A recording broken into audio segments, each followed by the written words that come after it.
अस्सलाम वालेकुम वरहमतुल्लाहि वबरकातुहू। 4 वीक्स एसईओ मास्टरी की जो है सेकेंड वीक क्लास 1 में आपका इस्तकबाल है। आज हम सीखेंगे ऑन पेज एसईओ के मुतालिक। पिछली क्लास में तफसील से इस ताल्लुक़ से बात आई थी कि एसईओ के क्या बेसिक्स हैं, एसईओ में क्या क्या चीज़ें होती हैं, क्या क्या चीज़ें जो है पूरी एसईओ के पूरा एक खाका आपके सामने आ चुका था। आज हम उसके एसईओ के एक important part on page SEO के बारे में बात करेंगे और प्रैक्टिकली ऑनलाइन भी इंशाल्लाह उसको देखेंगे। ऑन पेज एसईओ क्या है, परसों भी बात आई थी कि on page SEO is the process of optimising parts of your web pages so they rank higher on search engines and get more search engine traffic.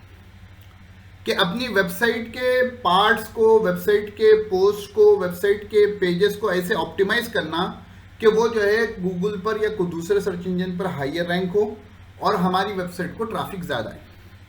Ultimate goal हमारा रहता है कि वेबसाइट को ट्रैफिक ज़्यादा आए। उसी के वास्ते हम डिजिटल मार्केटिंग करते हैं, उसी के वास्ते हम एसईओ करते हैं और एसईओ में का ऑन पेज एसईओ करते हैं। ऑन पेज एसईओ इम्पॉर्टेंट क्यों है भाई? बात तो समझ में आ गई होगी कि जब एसईओ इंपॉर्टेंट है तो ऑन पेज एसईओ भी इंपॉर्टेंट होना चाहिए, क्योंकि वेबसाइट को आप ऑप्टिमाइज कर ही रहे हैं सर्च इंजन के लिए, दुल्हन को तैयार कर रहे हैं दूल्हे के लिए, तो वैसे ही जो है ऑन पेज एसईओ क्या है, आपकी वेबसाइट को सर्च इंजन के लिए तैयार करना है। तो besides keywords, search engines use on page SEO elements to check whether a page matches the user's intent और नॉट। ये पॉइंट हमेशा जहन में रखना। पिछली क्लास में भी कई मर्तबा सर्च यूजर्स इंटेंट आया।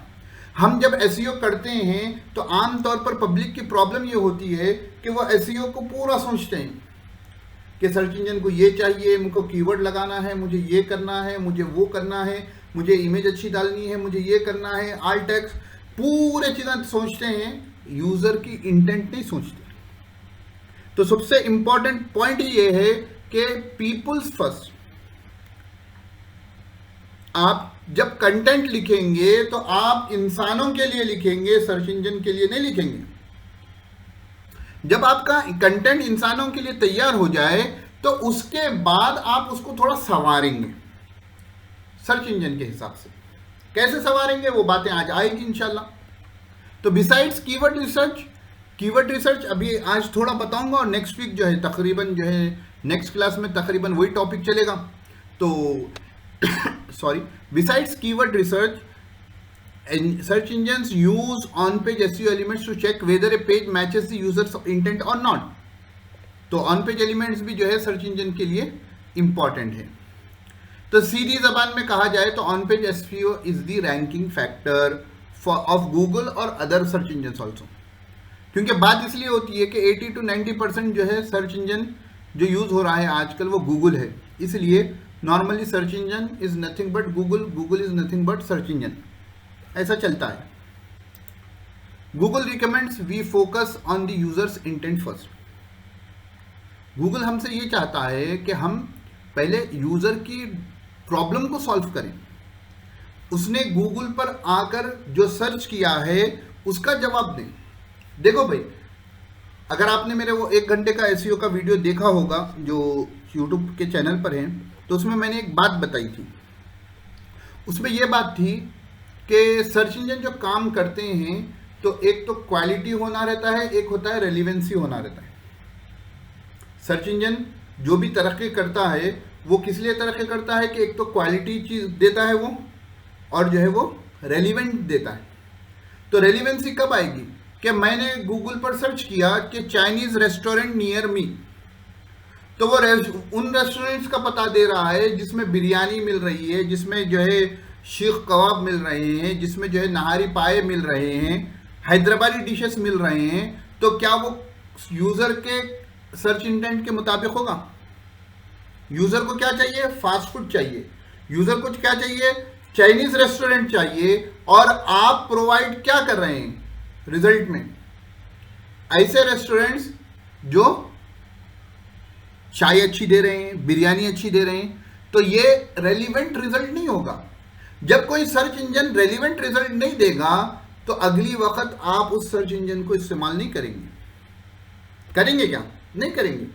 तो जो सर्च इंजन होते हैं उनकी क्वालिटी के साथ साथ रेलिवेंसी इंपॉर्टेंट होती है कि जो सर्च किया गया है उससे रिलेटेड रिजल्ट देना, और उससे रिलेटेड रिजल्ट तैयार करने के लिए आपकी वेबसाइट पर यूजर की इंटेंट के एतबार से, यूजर के क्वेश्चन के एतबार से, यूजर की क्वेरी के हिसाब से कंटेंट होगा तो वो आगे जाएगा, गूगल उसको ऊपर लाएगा। अगर नहीं होगा तो गूगल नहीं लाएगा। अब सवाल ये है कि गूगल जो है कैसे मालूम होता है कि ये यूजर के मुताबिक, यूजर की इंटेंट के एतबार से, यूजर के सर्च के एतबार से कंटेंट है या नहीं है? तो सीधी सी बात है कि बहुत से फैक्टर्स है, आपको खुद आगे रास्ते में मालूम हो जाएगा। उसमें से एक ये चीज़ है, आपने क्या किया, गूगल किया चाइनीज़ रेस्टोरेंट नियर मी, और एक लिंक आई, ओपन करें, देखें कि वहाँ पर जो है चाइनीज़ का कुछ भी नहीं है, सीधा बैक दबा दिए, विद इन मिली सेकेंड्स आप वापस चले गए।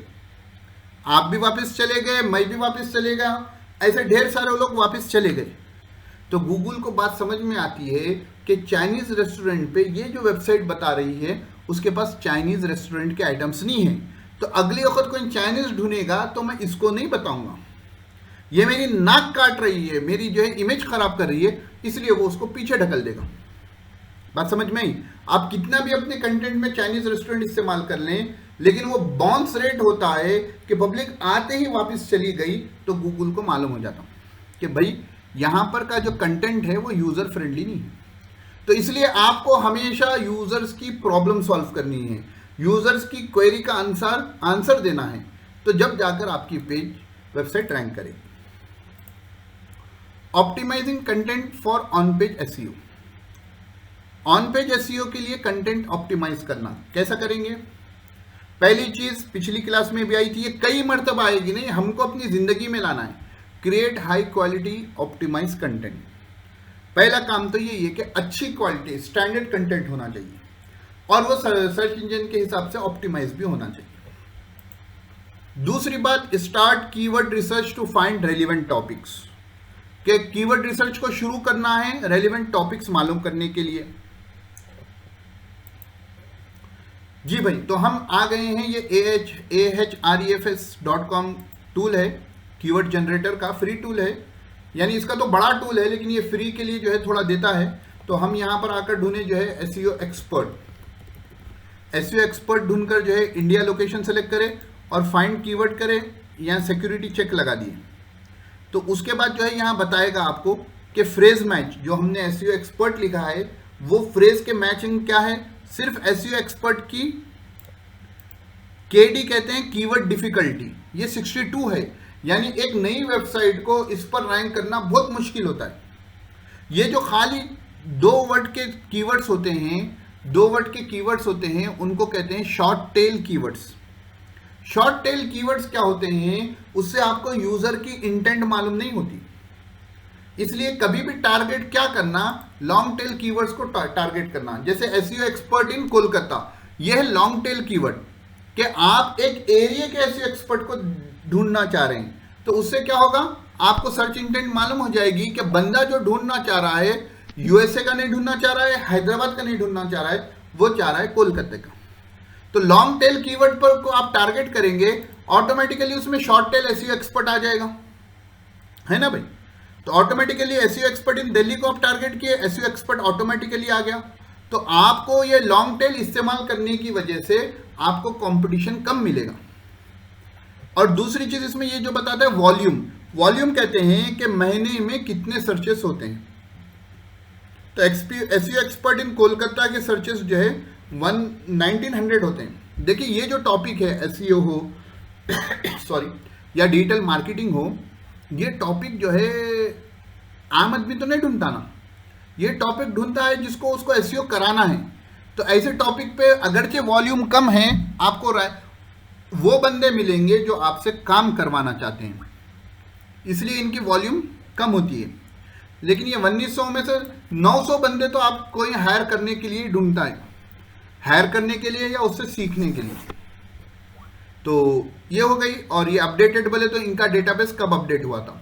एक दूसरा टूल जो मैं आपको बता रहा था वो है उबेर सजेस्ट। उबेर सजेस्ट को देखने से पहले ये देख लेंगे कि बेसिकली जब कभी हमको जो है एसईओ सिखाया जाता है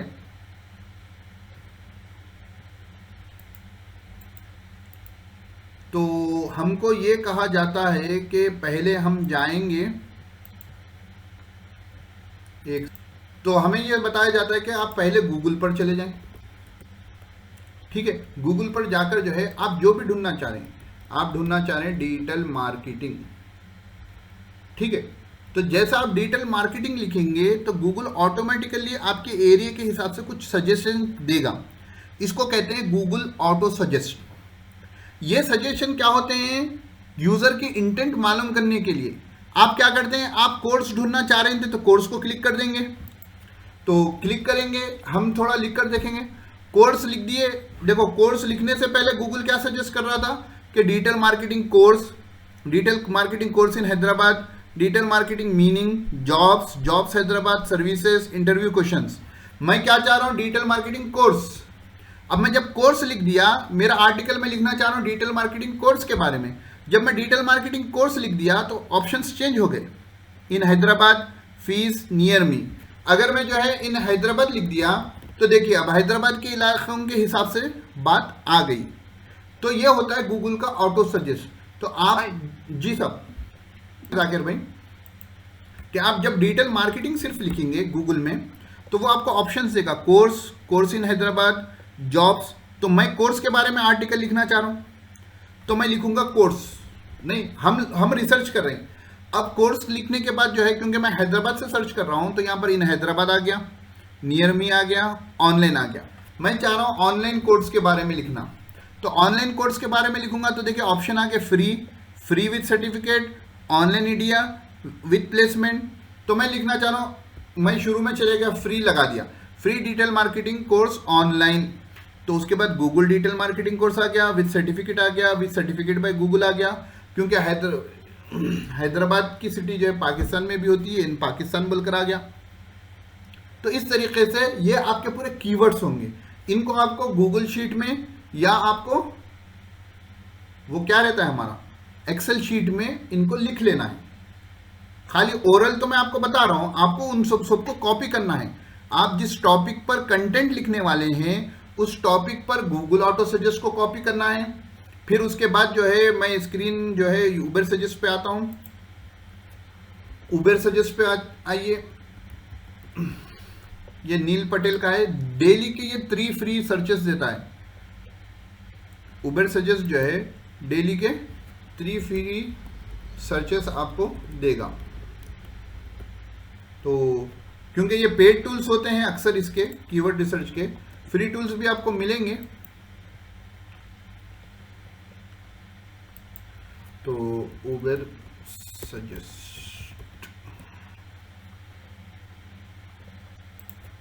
फ्री,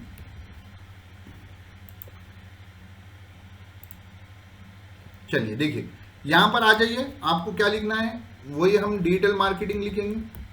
मैं डिजिटल मार्केटिंग कोर्स पर आर्टिकल लिखना चाह रहा हूं, ठीक है। मैं सर्च कर रहा हूं इंडिया, इसमें आपको हैदराबाद भी देगा, खैर पेड टूल में है, इसमें नहीं है।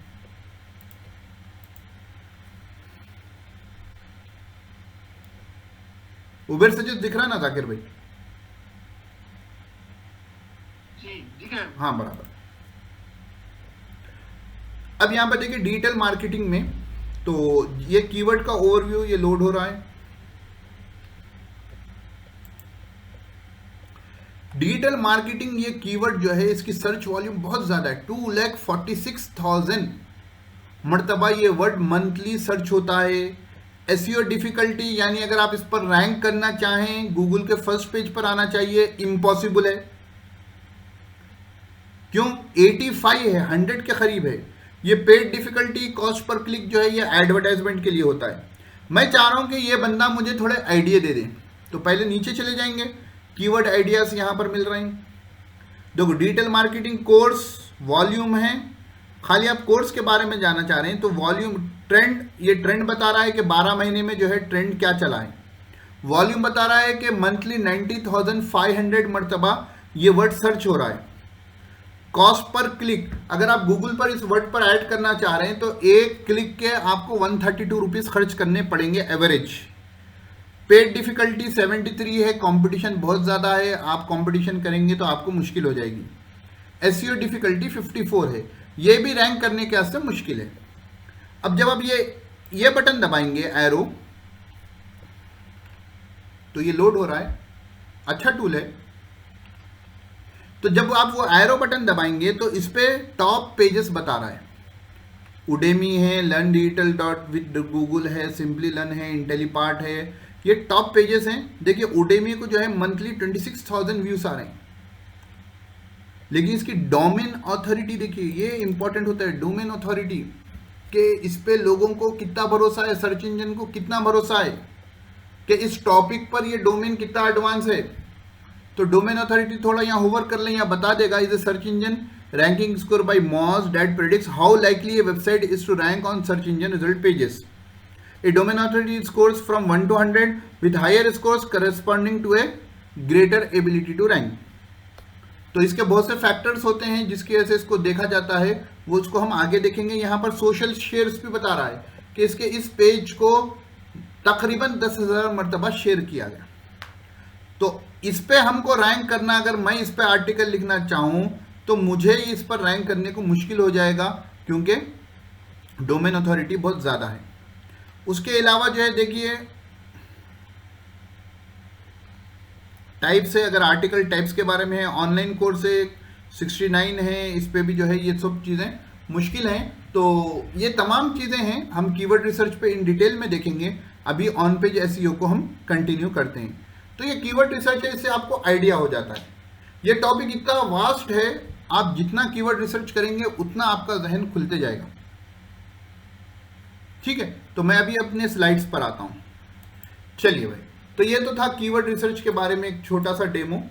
उसके बाद आगे बढ़ते हैं। तो आप जो भी टॉपिक पर लिख रहे हैं, पहले आपको कीवर्ड रिसर्च करना है, वो लाजिम है, एक रेर की हड्डी के मानिंद है। अगर मीनवाइल आप कीवर्ड रिसर्च के बारे में डिटेल जानना चाहते हैं तो मैं इंशाल्लाह उसके मेरे एक वीडियो है 35 मिनट्स का, उसका लिंक दे दूंगा। Add keywords naturally into your content. देखो भाई, कीवर्ड रिसर्च तो इंपॉर्टेंट है, लेकिन बाज़ लोग क्या करते हैं कि जैसे ऑटो वाले होते हैं ना, रास्ता ना भी हो तो अपनी जो है ऑटो के हैंडल घुसा देते हैं। 3 व्हीलर जाने का रास्ता ना भी हो तो वो अपनी जो है सामने का टायर घुसा देते हैं। वैसे बाज़ लोग क्या करते हैं कि हर जगह कीवर्ड्स को स्टफ कर देते हैं। तो जहां कीवर्ड लाना मुनासिब दिख रहा लाएंगे, जहां पर सेंटेंस के हिसाब से नहीं बैठ रहा तो खाली पीली उसको घुसेड़ेंगे नहीं, ताकि लोगों को पढ़ने में दुश्वारी ना हो। एक मीनिंगफुल यूजर इंटेंट के हिसाब से काम करना है। Your content matches the search intent of your target keyword. तो जो भी आपका टारगेट कीवर्ड है उसके सिनोनिम्स आप इस्तेमाल कर सकते हैं, उसको अलग अलग अंदाज से आप इस्तेमाल कर सकते हैं। ये एक तहकीक है एसईओ एक्सपर्ट्स की कि जो टॉप पेज गूगल में रैंक होता है, जो टॉप पेज गूगल में रैंक होता है उसके जो है एक कीवर्ड पर रैंक नहीं होता, वो 100 कीवर्डों पर रैंक होता है। तो आप तो फोकस करके एक कीवर्ड आर्टिकल लिखेंगे, लेकिन उसके साथ कई ढेर सारे कीवर्ड्स जो है ऑटोमेटिकली आपके कंटेंट में आ जाएंगे, जिसकी वजह से आप गूगल पर फर्स्ट पेज पर आते हैं और जिसकी वजह से आपकी वेबसाइट पर ट्रैफिक आती है। मैं उसका एक एग्जांपल देता हूं भाई। ये दिख रहा है स्क्रीन, ये गूगल सर्च कंसोल है। इसमें मेरा एक आर्टिकल है, एक सेकेंड, देखिए मेरा आर्टिकल है collect the information about the scientist who develop atomic theories. या मेरा आर्टिकल है थीटा सिंबल इन वर्ड। देखो ये एक कीवर्ड के ऊपर रैंक हुआ, थर्ड वाला दिख रहा है आपको। फिर उसके बाद देखो थीटा सिंबल वर्ड इस पर ऐड हुआ, उसके बाद थीटा वर्ड। तो मेरा एक फोकस था कि एमएस वर्ड में थीटा सिंबल कैसे इंसर्ट करना है। मैं उसके हिसाब से जो है अपना आर्टिकल लिखा हूं, लेकिन जो है मेरे को ट्रैफिक जो मिल रही है थीटा सिंबल इन वर्ड पे मिल रही है, थीटा सिंबल वर्ड कीवर्ड पे मिल रही है, थीटा वर्ड पर मिल रही है, थीटा इन वर्ड पर मिल रही है और वर्ड थीटा पर मिल रही है। अलग अलग एतबार से लोग ढूंढ रहे हैं, उस पर मुझे ट्रैफिक मिल रही है। तो इसीलिए कहा जाता है कि आप कीवर्ड जब लिखेंगे, आप जब रैंकिंग करेंगे तो आप यूजर की इंटेंट के हिसाब से लिखेंगे। अलग अलग यूजर होते हैं, अलग अलग हिसाब से सर्च करते हैं। तो लेकिन गूगल क्या करता है, वो जानता है, तो वो अच्छे से आपको क्या करेगा, आपके कंटेंट को लोगों को शो करेगा। फुल्ली आंसर दी क्वेरी, आप जो भी आर्टिकल लिखें, आमतौर पर कहा जाता है कि अच्छे आर्टिकल्स जो होते हैं 2000 प्लस वर्ड्स के होते हैं, 500 प्लस वर्ड्स के होते हैं, लेकिन आपका आर्टिकल छोटा भी है और बंदे के क्वेश्चन का आंसर दे रहा है तो वो आपका पेज रैंक करेगा। लेकिन जरूरत इस बात की है कि आपका आर्टिकल जो भी क्वेरी है उसको पूरा जवाब दें। Right unique contents that offer something competitors don't, आपको यूनिक कंटेंट लिखना है, ऐसा कंटेंट जो आपके कॉम्पिटिटर्स नहीं लिखेंगे। तो उसके लिए वही आपको जो है, अभी उबेर सजेस्ट में गए थे ना, वहां पर आपको कॉम्पिटिटर्स के जो आर्टिकल मिल रहे हैं, जो गूगल के फर्स्ट पेज पर जो रैंक हो रहे हैं, उनमें से 3 लोगों को पढ़ लें, टॉप 3 को, कि उसमें उनके पास जो कीवर्ड गैप है, जहां पर आपको दिख रहा है कि कमी है, उस टॉपिक को पकड़कर आप एनलार्ज करें तो आपका आर्टिकल रैंक करेगा। इंक्लूड मीडिया, आपके आर्टिकल में फोटो होनी चाहिए या वीडियो होना चाहिए या इन्फोग्राफिक्स होनी चाहिए या स्लाइड्स होनी चाहिए, कुछ तो भी होना चाहिए जिससे यूजर जो है बिजी रहे।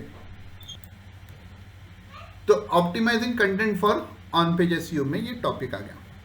इसके बाद हम आगे बढ़ते हैं, ऑप्टिमाइजिंग टाइटल टैग्स।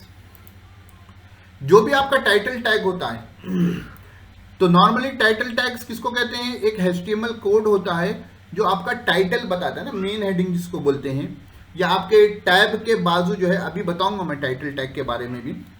तो टाइटल टैग को कैसा करेंगे, कीप इट ब्रीफ। इतनी लंबी हेडिंग होगी तो कुछ काम की नहीं होगी।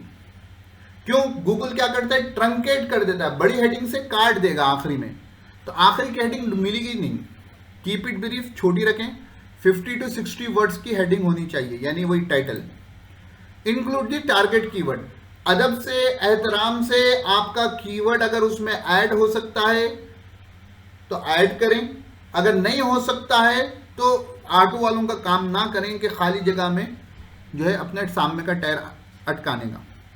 जहां ऐड हो सकता है कीवर्ड ऐड करें, वरना ना करें। ट्राई टू बी यूनिक, देखो आपकी हर पोस्ट का, आपके हर पेज का टाइटल टैग अलग होना चाहिए। अगर 2 टाइटल टैग सेम हो जाएंगे, गूगल को परेशानी होगी। आपने 2 आर्टिकल लिखे, डिजिटल मार्केटिंग कोर्स, एक आर्टिकल लिखा डिजिटल मार्केटिंग कोर्स फ्री के बारे में, एक आर्टिकल लिखा डिजिटल मार्केटिंग कोर्स पेड के बारे में, लेकिन दोनों की हेडिंग रखी डिजिटल मार्केटिंग कोर्स। तो जब बंदा गूगल करेगा तो गूगल किसको पेश करे, फ्री वाले को पेश करे, पेड वाले को पेश करे। तो इसलिए आपका टाइटल टैग हर पोस्ट का अलग होना चाहिए। तो आगे बढ़ने से पहले इसको भी देख लेंगे, 2-3 काम सीधा जो है वर्डप्रेस की वेबसाइट पर मैं बता दूंगा कि कौन सी चीज क्या होती है। राइट एंगेजिंग मेटा डिस्क्रिप्शंस, जो मेटा डिस्क्रिप्शंस होते हैं, मेटा डिस्क्रिप्शन क्या होता है, कल की क्लास में मैं बताया था, पिछली क्लास में, कि जो है कि आप गूगल पर जब सर्च करते हैं तो हेडिंग के नीचे 2-3 लाइन जो आते हैं उसको मेटा डिस्क्रिप्शन कहते हैं। तो जब HTML पर आप लिखेंगे तो जो है मेटा जो है आपको कोड में टाइटल के अंदर हेड डिपार्टमेंट में लिखना पड़ेगा। अभी आजकल वर्डप्रेस की वजह से इजी है क्योंकि हम वर्डप्रेस इस्तेमाल करते हैं, उसके एतबार से मैं अभी समझा दूंगा। मेटा डिस्क्रिप्शन भी ब्रीफ होना है, लेकिन इसका ब्रीफ क्या होता है, 140 to 160 कैरेक्टर्स, 140 से लेकर 160 कैरेक्टर्स का आपका मेटा डिस्क्रिप्शन होना। उसमें भी आपको टारगेट कीवर्ड लाना है। और use active voice, passive voice में क्या होंगे, सेंटेंसेस ज्यादा होंगे।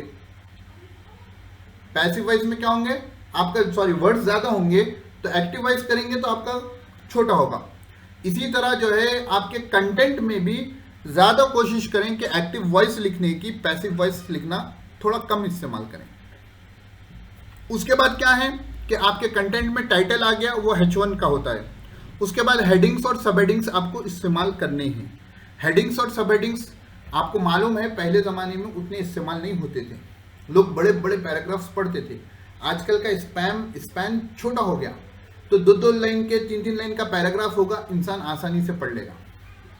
2-2 3-3 लाइन के 2-2 पैराग्राफ के बाद कुछ सब हेडिंग आ जाएगी, इंसान को आइडिया हो जाएगा यहाँ पर क्या होता है। हम भी जब किताब पढ़ते हैं तो एक ही टॉपिक बगैर सब हेडिंग के जो है लंबा चल जाए तो बोरियत महसूस होती है।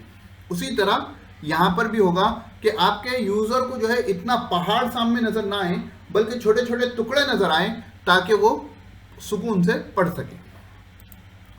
ऑप्टिमाइज यूआरएल्स, यूआरएल के बारे में बात आई थी, आपने व्हाट्सएप पर मुझे क्वेश्चन भी किया था, तो उसका भी जवाब आज आ जाएगा इंशाल्लाह। तो यूआरएल ऑप्टिमाइज, उसमें भी एक कीवर्ड होना चाहिए, जैसा कि कल बात आई थी। ऐड इंटरनल लिंक्स, नहीं, आपकी जो वेबसाइट है एक किसी टॉपिक पर होगी, तो आप जब कुछ एक लंबा आर्टिकल लिखेंगे तो उसमें कोई ऐसा कीवर्ड या ऐसा टॉपिक आएगा जो आपके दूसरे कंटेंट को लिंक देगा, तो वहां पर आपको लिंक इस्तेमाल करना है। लिंक इस्तेमाल करने से आपके उस पेज को भी जो है एक अथॉरिटी जाती है कि उसको एक लिंक मिला और आपकी वेबसाइट के इंटरनल लिंक होने से गूगल को जो है थोड़ी आसानी होती है। ऐड एक्सटर्नल लिंक, देखो भाई, आमतौर पर लोग खिचखिचाते हैं, डरते हैं कि भाई मेरी वेबसाइट पर मैं दूसरे का लिंक क्यों दूं, लेकिन ये बात दुरुस्त नहीं है। एक्सटर्नल लिंक आपकी वेबसाइट पर होगी तो आपकी वेबसाइट का वजन बढ़ेगा। देखो, चाहे मैं कोई आर्टिकल लिखूं, चाहे आप कोई आर्टिकल लिखें, मैं आपको पढ़ा रहा हूं, तो मैं ऐसे नहीं कि मुझे पहले से पूरा मालूम था कि ये टॉपिक पर किसी को नहीं मालूम है। लाजिम बात है, मैं कहीं से रिसर्च कुछ कर मैं आर्टिकल लिखूंगा। हमारे पास क्या कहते हैं, हवाला देना नहीं। तो आप जब किसी अच्छी वेबसाइट से कंटेंट पढ़े हैं, जिसकी डोमेन अथॉरिटी अच्छी है, लोग उस पर भरोसा कर सकते हैं और अच्छा कंटेंट है, उसमें का एक हिस्सा आपने नकल कहीं पर किया है, तो एक दियानतदारी भी है कि आप उसको लिंक करें, और गूगल के लिए भी अच्छा है कि आप उसको लिंक करें। तो आप अच्छे कंटेंट को लिंक करेंगे कि ताकि आपका यूजर आपकन पढ़कर उस अच्छी वेबसाइट को गया तो यूजर अगली वक्त आपकन भी आएगा। भाई, इनके पास जो डेटा मिलता है वो क्वालिटी मिलता है, और फुला बड़ी वेबसाइट से उनका डेटा होता है, वहां से रिफर करके लिखते हैं, इसलिए आपकी वेबसाइट को भी फायदा होगा। इंक्लूड एंड ऑप्टिमाइज इमेजेस, जैसा अभी बात आई थी कि आपकी पोस्ट में कंटेंट में फोटो होनी चाहिए और ऑप्टिमाइज करना है, उसमें ऑल टैग्स यूज करना है। आज देखेंगे एक पोस्ट को हम बाज़ाब्ता प्रैक्टिकली आखिरी में ये तमाम चीजों को उसमें इंप्लीमेंट करेंगे। अब लास्ट टॉपिक है आज का, ऑप्टिमाइजिंग रीडेबिलिटी, कि रीडेबिलिटी जो है हम उसको कैसे ऑप्टिमाइज करें। कि हर बार बात आ रही है कि जो है कि सर्च यूजर के इंटेंट के हिसाब से हो, यूजर को रीडेबल हो, तो उसको ऑप्टिमाइज करने के क्या तरीके हैं। पहली चीज, राइट शॉर्ट सेंटेंसेस। आपका जो भी आर्टिकल होगा छोटे छोटे जुमलों का होगा, बड़े जुमले नहीं होंगे। Right short paragraphs. फिर दूसरी चीज, आपके पैराग्राफ्स भी शॉर्ट होंगे। सेंटेंस शॉर्ट हुआ, उसके बाद पैराग्राफ शॉर्ट होगा। न, मैं आमतौर पर कहता हूं जो सूरे छोटे होते हैं जल्दी जल्दी पढ़ते हैं, पढ़ने में भी मजा आता है। नहीं, पारे 30 पढ़ने में जितना मजा आता है, दूसरे सूरे बकरा पढ़ने में इंसान थोड़ा उकता जाता है। तो बड़ा सूरा होगा, छोटा सूरा होगा, या छोटे छोटे रुकू होंगे, तो इंसान एक रुकू हो गया, 2 रुकू हो गया, 3 रुकू हो गया, ऐसा जाता है। उसी तरह शॉर्ट पैराग्राफ का मसला है। फिर उसके बाद है यूज सब हेडिंग्स। 1-2 पैराग्राफ के बाद सब हेडिंग आपकी होनी चाहिए, और वो सब हेडिंग आपके आने वाले 2 पैराग्राफ को या 3 पैराग्राफ को डिफाइन करनी चाहिए कि इसमें ये टॉपिक है। यूज अप्रोप्रिएट फॉन्ट, ना इतना बड़ा ले लें कि जो है पढ़ने में दुश्वारी हो, ना इतना छोटा ले लें कि फोन पर देखे तो पढ़े नहीं जा रहा, स्क्रीन पर देखे तो पढ़े जा रहा। तो फॉन्ट्स इतने बड़े होने चाहिए कि एक इंसान बगैर आंखों पर दबाव डाले कि वो आसानी से पढ़ लें। डोंट यूज बिग वर्ड्स, नहीं, बस बड़े बड़े अल्फाज होते हैं या बस मुश्किल अल्फाज होते हैं। हम चाहते हैं कि हमारी पूरी इंग्लिश जो है यहीं पर डाल दें।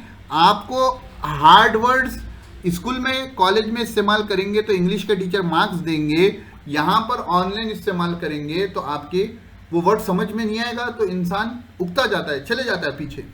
तो ना बिग वर्ड्स ना हार्ड वर्ड्स, कॉमन वर्ड्स।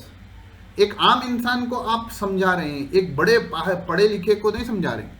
तो पढ़ा लिखा होगा तो वो आम वर्ड को समझ जाएगा और एक आम आदमी भी समझ जाएगा, इसलिए आप बड़े वर्ड्स को इस्तेमाल ना करें। आखिरी बात, राइट एज यू स्पीक, सबसे इंपॉर्टेंट। कन्वर्सेशनल आर्टिकल होना चाहिए। मेरे साथ आप बैठे हैं तो मैं किसी टॉपिक पर आपको जिस अंदाज से समझाऊंगा या आप किसी टॉपिक पर मुझे जिस अंदाज से समझाते हैं उसी अंदाज का आपका आर्टिकल होना, ताकि पढ़ने वाले को महसूस हो कि भाई इन्होंने मेरे से ही गुफ्तगू करें, पढ़ने वाले को महसूस हो कि इन्होंने मेरे ही क्वेश्चन का आंसर दिया है। तो जैसा ऐसा लिखेंगे तो उसके बाद जो है आपके आर्टिकल की वैल्यू बढ़ जाएगी। ठीक है, तो ये बातें थी आज की। अब हम आते हैं वर्डप्रेस पर, और वर्डप्रेस पर अस्सलाम वालेकुम। जाकिर भाई स्क्रीन पर नजर आ रहा? जी हाँ, चलिए अल्हम्दुलिल्लाह। देखो भाई, ये होगा आपका टाइटल टैग।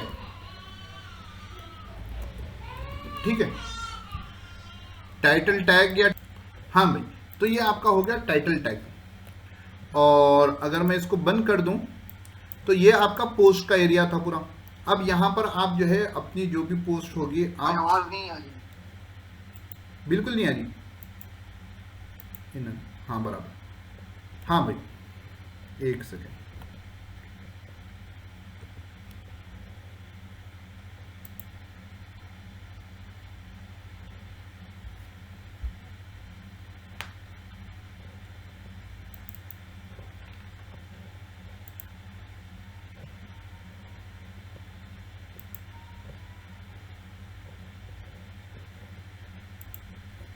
एक आर्टिकल इस्तेमाल कर लेता हूँ मेरा, वहाँ पर पोस्ट कर देंगे ताकि बात समझाने में थोड़ी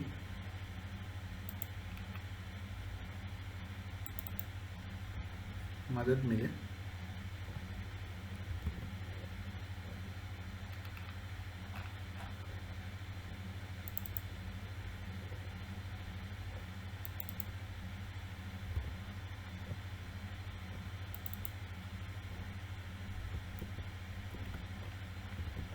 चलिए भाई,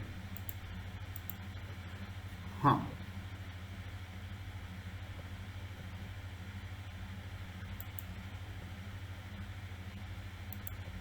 ये हमारे पोस्ट का एरिया है, और मैं देख लूँ खुद रिकॉर्डिंग हाँ चल रही है। ठीक है, यहाँ पर आपका टाइटल टैग आएगा, जो भी टाइटल है। ठीक है, यहाँ पर आपकी पोस्ट आएगी। मैं एक पोस्ट कॉपी कर कर यहाँ पेस्ट कर रहा हूँ। ठीक है, तो मेरी ये पोस्ट है how to create a post in WordPress. तो ये मेरी टाइटल होगा। तो मैं टाइटल को जो है यहाँ ला लूँगा। ठीक है, तो ये हेडिंग मेरी निकल जाएगी।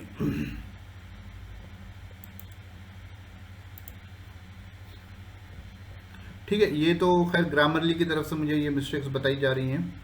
यहाँ पर एक सब हेडिंग आ गई। ठीक है, इसको H2 भी रख सकते हैं आप, H3 भी रख सकते हैं। ठीक है, H2 H3 अपने हिसाब से रख लें। फिर एक पैराग्राफ आ गया, फिर हर चीज़ के बारे में जो है यहाँ पर आपको थोड़ी थोड़ी दूर पे हेडिंग मिल जाएगी। ठीक है, अब हम यहाँ पर क्या करते हैं, एक इमेज ऐड कर लेते हैं।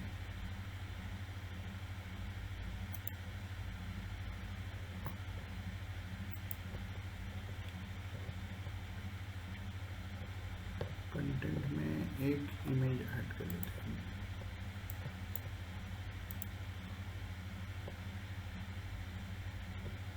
यहाँ से प्लस दबा देता हूँ मैं, और यहाँ से इमेज ले लेता हूँ। और मैं क्या करता हूँ, एक जो मेरे पास अवेलेबल है इमेजेस। ठीक है, अगरचे कंटेंट के फ़िलहाल एतबार से नहीं है, बस एक अंडरस्टैंडिंग के लिए मैं ये इमेज यहाँ से ले लिया। ये इमेज यहाँ से ले लिया। अब देखो, जब आप इमेज पर क्लिक करेंगे तो यहाँ पर आपको आल्ट टेक्स्ट मिलेगा। तो मेरी अब वर्डप्रेस के बारे में है, तो हाउ टू वर्डप्रेस ब्लॉग। ठीक है, जो भी होगा अप्रोप्रिएट आपकी इमेज के बारे में। मैं यहाँ पर लिखूंगा जो है सोफा शॉप, ऐसा लिखूंगा क्योंकि ये सोफे की इमेज है। तो जो भी इमेज है उसके हिसाब से, ताकि गूगल को मालूम हो जाए और यूज़र को मालूम हो जाए कि क्या है। और उसके बाद नीचे आप जब आएंगे तो आपको नीचे आने के बाद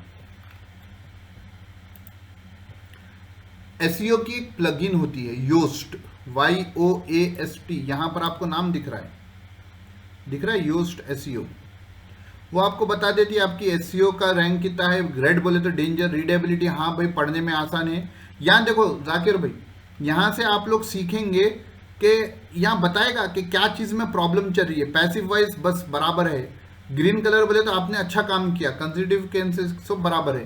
कहाँ पर भी गड़बड़ होगी रीडेबिलिटी में आपको बता देगा कि भाई ये प्रॉब्लम है, आप सॉल्व कर लो।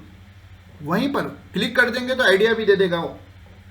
और एसईओ में जो है यहाँ फोकस फ्रेज, क्या टॉपिक पर आपका आर्टिकल है, मेन कीवर्ड क्या है आपका, वर्डप्रेस ब्लॉग पोस्ट, मैं ये दे दिया।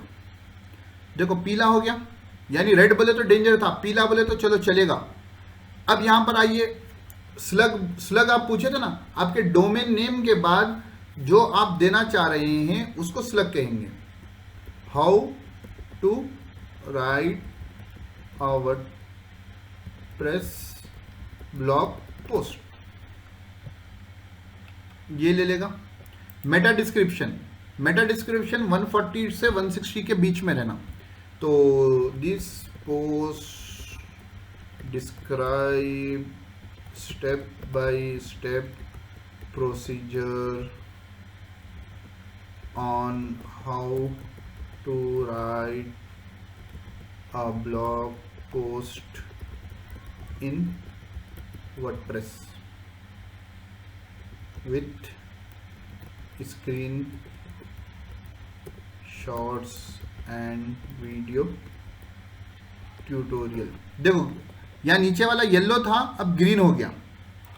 अब यहाँ पर आइए, ये येलो पर है, यहाँ आपको बताएगा प्रॉब्लम कहाँ पर है। आउटबाउंड लिंक, बाहर की एक्सटर्नल लिंक आपने एक भी नहीं दी, इंटरनल लिंक आपने एक भी नहीं दी। की फ्रेज इन इंट्रोडक्शन, सेंटेंस के शुरू में की फ्रेज नहीं है आपका। की phrase in SEO title, SEO title में नहीं है, बात चीज़ें पोस्ट पब्लिश करने के बाद सॉल्व हो जाती। और इमेज की फ्रेज है, तो आप वो इम्प्रूवमेंट कर देंगे तो आपकी जो है ये येलो जाकर ग्रीन हो जाएगा। येलो भी बोले तो काम चल जाएगा, नहीं इमेज में भी नहीं था ना। तो ये हिसाब से आप ये योस्ट एसईओ है और एक ऑल इन वन एसईओ है, उनमें से किसी एक को इस्तेमाल कर लेंगे। मैं दोनों को इस्तेमाल करता हूँ। ये पुराना है तो योस्ट इस्तेमाल होता है, यहाँ पर स्कीमा होता है। हाँ देखो सबसे अहम चीज़ जाकिर भाई और देगर हजरात, आप जब पोस्ट करेंगे ना तो यहाँ पोस्ट में आना, कैटेगरी वाइज होनी चाहिए आपकी ब्लॉग पोस्ट ना। टैग्स इस्तेमाल करना ना भूलना, आपकी पोस्ट के एतबार से आप टैग्स यूज करेंगे। उसके बाद सबसे इंपॉर्टेंट चीज फीचर्ड इमेज, आप आपके टॉपिक की फीचर्ड इमेज अपलोड करेंगे, वो अपलोड करना जरूरी है। उसका फायदा क्या होता है, फेसबुक पे आप शेयर किए हैं तो ये फीचर्ड इमेज वहां शो होगी। आपने व्हाट्सएप पर शेयर किया है, ये फीचर्ड इमेज वहां शो होगी।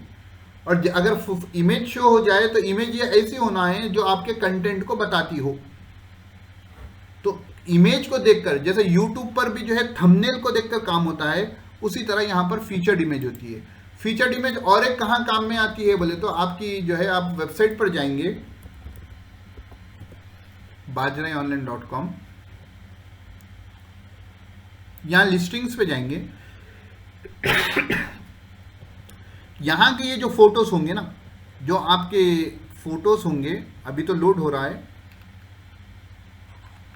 ये फोटोज जो होंगे फीचर्ड इमेज होंगे आपके। देखो आप ये फोटोज जो है फीचर्ड इमेज होंगे। और मैं आपको जो बताया था कि मेरा पहले जो था ना,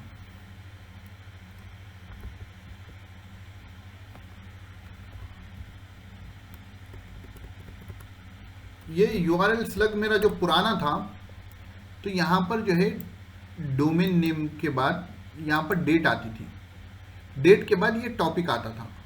तो मुझे जब मैं एसईओ कर रहा था, मुझे समझ में आया कि जो है कि ये चीज़ मुनासिब नहीं रहती। तो उसके बाद जब मैं चीज़ों को चेंज करने गया तो मेरा जो है, क्योंकि रैंकिंग्स आ गए थे गूगल पर, तो पूरे रैंकिंग्स तबाह हो गए। फिर खैर थोड़े टाइम के बाद वो चीज़ वापस आई, लेकिन कोई नया बंदा था जो मेरे बाद ही वो टॉपिक्स पर लिखा था, उसका डोमेन नेम वगैरह अच्छा स्ट्रॉन्ग था, तो वो मेरे से आगे बाद चीज़ों में बढ़ गया। तो पहले कभी भी आप वेबसाइट बनाएंगे तो सेटिंग्स में आना और परमालिंक्स में आना, और परमालिंक में आके सबसे पहला काम पोस्ट नेम कर देना और सेव दबा देना। मेरा पहले वाला क्या था मालूम, ये था मंथ एंड नेम। इससे जाकर ये हो गया तो यूआरएल चेंज हो गया। तो आपको यूआरएल जब चेंज हो जाएगा, सपोज मेरी ये पोस्ट है, मैं इसके आगे जो है 2022/12 लगा दूं, ऑब्लिक ये नाम लिख दूं, तो गूगल क्या बताएगा, oops that page can't be found। तो अगर हम सही से रीडायरेक्शन नहीं करेंगे तो हमको नुकसान हो जाएगा।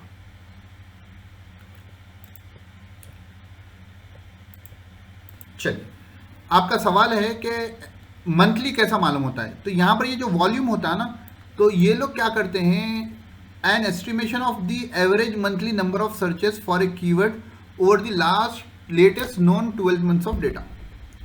लास्ट जो एक साल है उसके डेटा का ये लोग एवरेज निकालते हैं।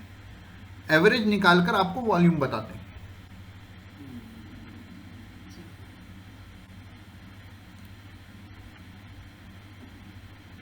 अच्छा, एक दूसरा क्वेश्चन ही मेरा, आप जो गूगल कंसोल यूज कर रहे हैं, ठीक है, वो जो वहाँ डेटा शो कर रहा है कि किसने क्लिक करके कहाँ पर आपका कौन सा पोस्ट विजिट किया, तो वो तो भाई हम तो ब्लॉग में भी देखते हैं, अंदर में स्टैटिस्टिक्स दिखाता है, वहाँ से भी चेक कर सकते हैं कौन सा वर्ड यूज करके बंदा अंदर आया।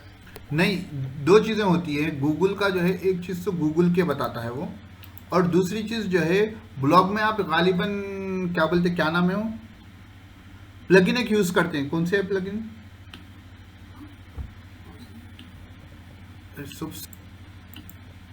ब्लॉग पे जो डेटा बताता है आपको, गूगल सर्च कंसोल का डेटा बहुत सी चीज़ों में काम में आता है। एक तो आपको ओवरव्यू मिल जाता है, अगर प्लगइन आप इंस्टॉल कर देंगे फिर इंस्टॉल करेंगे तो आपको डेटा नया मिलता है।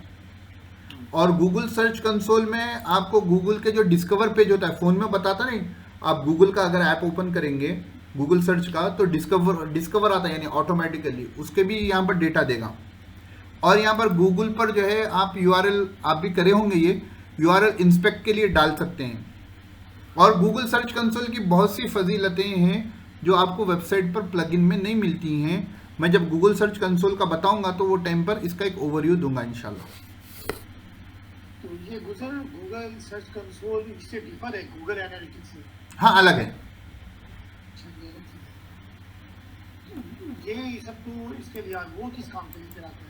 कौन? एनालिटिक्स जी। एनालिटिक्स क्या करता है, आपकी वेबसाइट के बारे में पूरा डेटा देता है। एक सेकेंड, मैं एनालिटिक्स में जाता हूं। एनालिटिक्स क्या करता है, गूगल क्या करता है, गूगल से कैसा ये बताता है। एनालिटिक्स क्या करता है, कहां से आए, डायरेक्ट आए, फेसबुक से आए कि ट्विटर से आए, किस किस से आए, पूरा बताता है।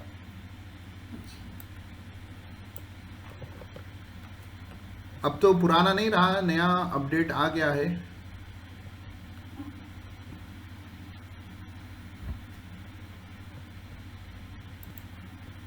देखो, एनालिटिक्स में जाएंगे, रियल टाइम देखना है कि अगर कोई अभी आपकी वेबसाइट पर ओपन आधे घंटे से में कोई हैं तो ये रियल टाइम आपको दे देगा। ठीक है, लास्ट 5 मिनट्स में कोई भी नहीं है। लोकेशंस में देखेंगे आप तो रियल टाइम में कोई भी है नहीं, तो लोकेशंस का मसला चला गया। एक्विजिशन नहीं, यहाँ पर आता है एक्विजिशन। तो ट्रैफिक आपको कहाँ से आ रही है, तो यहाँ बता दिया। देखो, ऑर्गेनिक जो है ये है, ग्रीन वाली क्या है, डायरेक्ट है, और ये रेड वाली रेफरल है, येलो वाली सोशल मीडिया से। ग्रीन वाला क्या भाई? ग्रीन वाला यहाँ तेरा डायरेक्ट, यानी वो ये अपन लिंक्स भेजते थे ना, तो उससे डायरेक्ट या bajraonline.com मारकर डायरेक्ट आ जाए तो वो बताए, वो रहेगा डायरेक्ट में। फिर सोशल मीडिया पर आप यहाँ क्लिक कर दो, नहीं, एक एनालिटिक्स की एक समंदर है। फेसबुक से इतने हैं, इंस्टाग्राम से इतने हैं। फिर थोड़ा आगे आगे जाएंगे आपको तो जो है लैंडिंग पेजेस भी होते हैं। ऑल ट्रैफिक, गूगल एड्स अगर आप रन करें तो गूगल एड्स का भी बताता है। सर्च कंसोल, सोशल मीडिया से जो है लैंडिंग पेजेस, कौन से पेज पर आ रहे हैं आपके कि पब्लिक जो है, तो यहाँ शेयर्ड यूआरएल,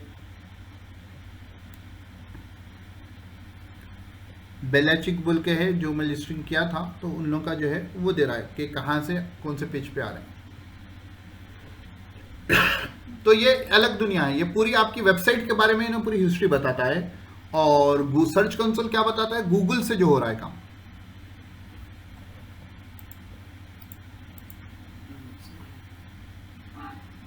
अच्छा, एक और आप यूज किए वहाँ पर की फ्रेज। की फ्रेज, हाँ, हाँ, वो कीवर्ड कीवर्ड कीवर्ड के बारे में जो है, कोई की फ्रेज कहते हैं, कोई कीवर्ड कहते हैं, कोई फ्रेज वर्ड कहते हैं, ये एक अलग अलग तरीके से इस्तेमाल करते हैं। ठीक है, ये कुछ सारे पॉइंट्स। और कुछ भी है तो टाइप करके आप डाल दें, अगर कोई इसका दिखा तो मैं एक छोटा वीडियो बना दूंगा। वो और तो मैंने पूछा था आर्किटेक्चर के बारे में, आप बोले थे वीडियो इन्ना बनाएं। लिल्लाहि व इन्ना इलैहि राजिऊन। अच्छा, असल में कल हफ्ता इतवार है ना, कल बना दूंगा इंशाल्लाह। हफ्ते इतवार को मेरे को फिलहाल फिलहाल तो वो बनाने के लिए, वो जो ब्लॉग्स वगैरह बनाने के लिए वेबसाइट का, तो उसका जो आपका वीडियो एलिमेंटर के साथ या एक्स्ट्रा वाला, तो ऐसा कुछ है तो भेज वो उसकी लिंक भेज दूंगा मैं। एक आप मेरे को अभी व्हाट्सएप कर दें, मैं क्लास होते की जो है उसकी लिंक भेज दूंगा। अच्छा, एक और चीज़ है,